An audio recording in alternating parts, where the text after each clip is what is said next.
Et bonjour aussi.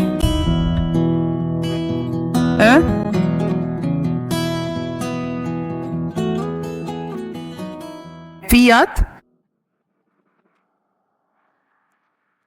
Commençons. Nous allons commencer avec une grande joie, un salut spécial que nous envoie l'archevêque de Trani, Monseigneur Leonardo d'Ascenso, avec beaucoup d'affection. Et il sera lu par le père Don Vincenzo Bovino, qui vient d'Italie, de Corato, tout droit de Corato. Il est le curé de l'église de Santa Maria Greca où Luisa est enterrée. Alors, il va nous faire l'honneur de présenter le salut de l'évêque.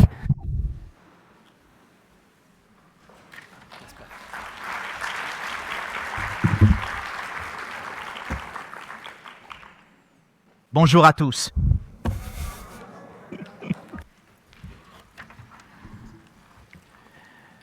Salutations aux participants du premier congrès international Unité dans la divine volonté. Je salue toutes les personnes présentes avec affection. Un salut cordial à tous, à son Excellence, Révérendissime Monseigneur John Gérard Noonan, évêque d'Orlando, aux prêtres, aux personnes consacrées, aux familles, à tous les laïcs qui participent au premier congrès international aux États-Unis intitulé « Unité dans la divine volonté ». Je salue avec gratitude les organisateurs du congrès, et en particulier les époux, Monsieur Jeff et Madame Mary Zirkle, et Madame Alejandra Acuna, que j'ai eu l'occasion de rencontrer lors du congrès qui s'est tenu à Corato en avril dernier. Comme je le disais à cette occasion, 2025 marque un anniversaire important, les 160 ans de la naissance de la servante de Dieu, Luisa Picarreta.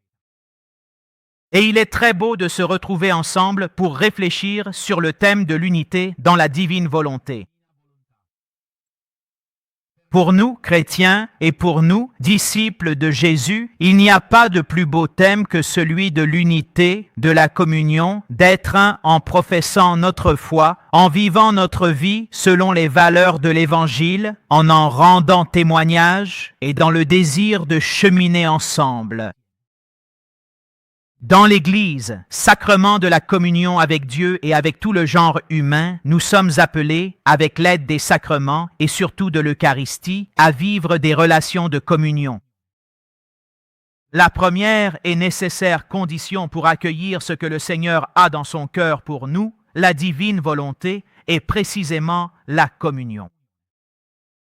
Nous le savons bien, sans la communion, nous ne pouvons aller nulle part. Nous ne pouvons pas nous dire et être l'Église. Sentons-nous appelés à mettre en pratique les paroles prononcées il y a quelques années par le pape François que nous voulons rappeler. Ne gaspillez pas le temps précieux en bavardage, en méfiance et en opposition. Parfois dans l'Église, dans nos communautés, cela arrive aussi. S'il vous plaît, disait le pape François, ne gaspillez pas le temps. Le temps, nous ne pouvons le vivre bien qu'en construisant la communion. Il est nécessaire dans notre vie, dans nos groupes, dans nos églises, de cultiver la spiritualité de communion et d'avoir comme méthode la synodalité. La spiritualité est un concept concret. Elle indique la vie concrète, celle de tous les jours, animée par le Saint-Esprit. Cela signifie que la vie ne peut être vécue que dans la communion. Suivre Jésus en marchant ensemble. Ensemble, prier, réfléchir, discerner, agir. Tous ensemble, évêques, prêtres, consacrés, laïcs, groupes, associations. Il n'y a pas de chemin à parcourir de manière solitaire.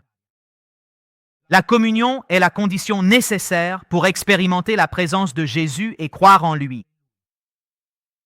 S'il n'y a pas de communion entre nous, nous ne pouvons pas expérimenter la présence de Jésus et croire en lui.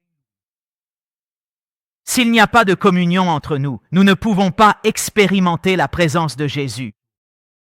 Il n'est pas possible de connaître Jésus. Il n'est pas possible de croire en lui.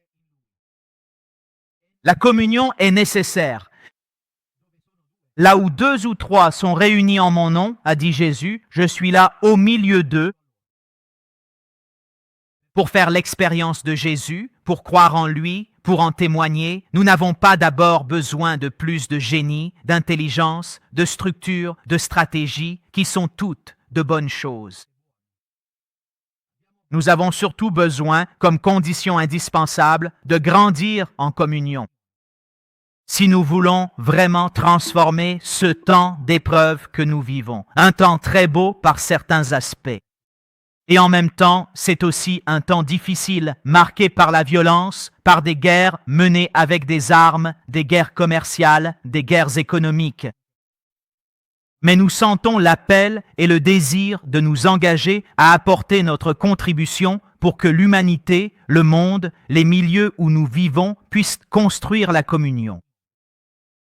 Demandons au Seigneur de nous aider à ressentir fortement le désir de marcher ensemble en mettant chacun de nous au service de tous dans un projet commun. Ces réflexions sont particulièrement valables en ce temps où, comme nous l'a dit le pape François, le chemin de la synodalité, le chemin que nous sommes appelés à vivre et à parcourir ensemble, est le chemin que Dieu attend de l'Église du 3e millénaire. La synodalité, en effet, est une dimension constitutive de l'Église. Ce que le Seigneur nous demande, en un certain sens, est déjà entièrement contenu dans le mot synode. Dans le chemin synodal, qui est ce cheminement commun, un chemin que le pape François a particulièrement voulu en ce temps pour l'Église et que nous puissions tous vivre, la conversation dans l'esprit que nous avons tous appris à vivre ensemble nous aide véritablement à nous mettre à l'écoute les uns des autres, dans une attitude d'ouverture et de respect pour écouter ce que l'Esprit Saint souhaite nous communiquer. Il est évident qu'en tant qu'Église, sans l'écoute des autres et de l'Esprit, nous ne pouvons pas construire le chemin à parcourir. À ce sujet, le pape François, à l'occasion du jubilé des équipes synodales et des organismes de participation, nous a tous exhortés en disant « Dans l'Église, avant toute différence, nous sommes appelés à marcher ensemble à la recherche de Dieu pour nous revêtir des sentiments du Christ. » Cela nous aidera à habiter avec confiance et avec un esprit nouveau les tensions qui traversent la vie de l'Église, entre unité et diversité, tradition et nouveauté, autorité et participation, en laissant l'esprit les transformer pour qu'elles ne deviennent pas des oppositions idéologiques et des polarisations nuisibles. Il ne s'agit pas de les résoudre en réduisant l'une à l'autre, mais de les laisser féconder par l'esprit pour qu'elles soient harmonisées et orientées vers un discernement commun.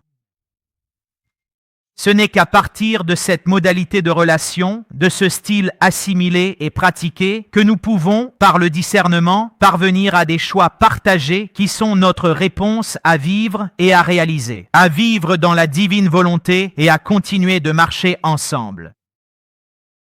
Très cher et très cher, en vous souhaitant de vivre ces jours, en expérimentant la beauté d'être une seule famille dans l'unité de la divine volonté, je vous salue et je vous bénis.